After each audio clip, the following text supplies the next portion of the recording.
Assalamualaikum warahmatullahi wabarakatuh. Perkenalkan, saya Dela Astarina dengan NIM 2020143532 dari kelas 3N Program Studi Pendidikan Guru Sekolah Dasar Fakultas Keguruan dan Ilmu Pendidikan Universitas PGRI Palembang dengan dosen pengampu Ibu Mardiana Sari, Magister Pendidikan. Baiklah, di sini saya akan menjelaskan video tentang model kooperatif. Adapun pengertian pembelajaran kooperatif adalah salah satu bentuk pembelajaran yang berdasarkan paham konstruktivis. Pembelajaran kooperatif merupakan strategi belajar dengan sejumlah siswa sebagai anggota kelompok kecil yang tingkat kemampuannya berbeda. Dalam menyelesaikan tugas kelompoknya, setiap siswa anggota kelompok harus saling bekerja sama dan saling membantu untuk memahami materi pelajaran. Yang selanjutnya yaitu adapun unsur-unsur dasar dalam pembelajaran kooperatif yaitu sebagai berikut. 1. Para siswa harus memiliki persepsi bahwa mereka tenggelam atau berenang bersama. Yang kedua yaitu para siswa harus memiliki tanggung jawab terhadap siswa atau peserta didik lain dan kelompoknya.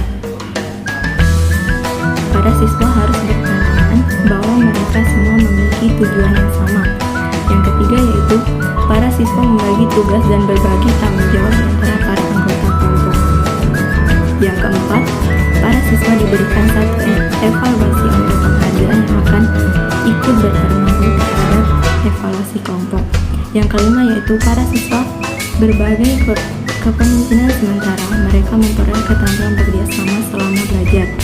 Dan yang keenam yaitu setiap siswa akan diminta mempertanggungjawabkan secara individual materi yang ditangani dalam kelompok kooperatif. Adapun yang selanjutnya yaitu tujuan pembelajaran kooperatif. Tujuan lain model pembelajaran kooperatif adalah penerimaan secara luas dari orang-orang yang berbeda berdasarkan ras, budaya, kelas sosial, kemampuan dan ketidakmampuannya.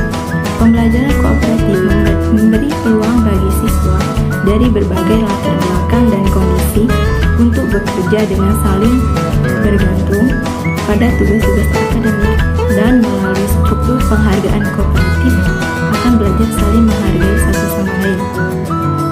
Nah, selanjutnya yaitu pengembangan keterampilan sosial. Tujuan pentingnya pembelajaran kooperatif adalah mengajarkan kepada siswa cara bekerja sama dan kolaborasi. Keterampilan sosial penting dimiliki oleh siswa sebab saat ini banyak anak muda yang masih kurang dalam keterampilan sosialnya.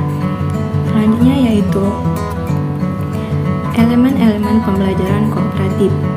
Yang pertama yaitu saling ketergantungan positif.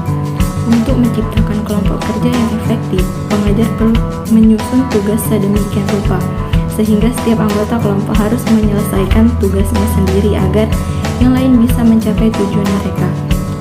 Dalam metode Jigsaw, Aronson menyarankan jumlah anggota kelompok dibatasi sampai dengan 4 orang saja, dan keempat anggota ini ditugaskan membaca bagian yang berlainan.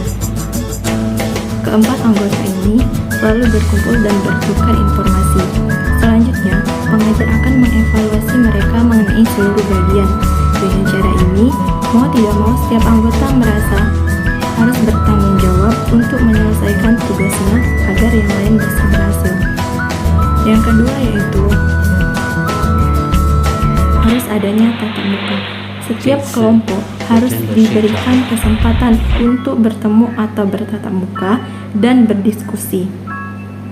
Kegiatan interaksi ini akan memberikan para pembelajar untuk membentuk sinergi yang menguntungkan semua anggota. Hasil pemikiran beberapa kepala akan lebih kaya daripada hasil pemikiran dari satu kepala saja.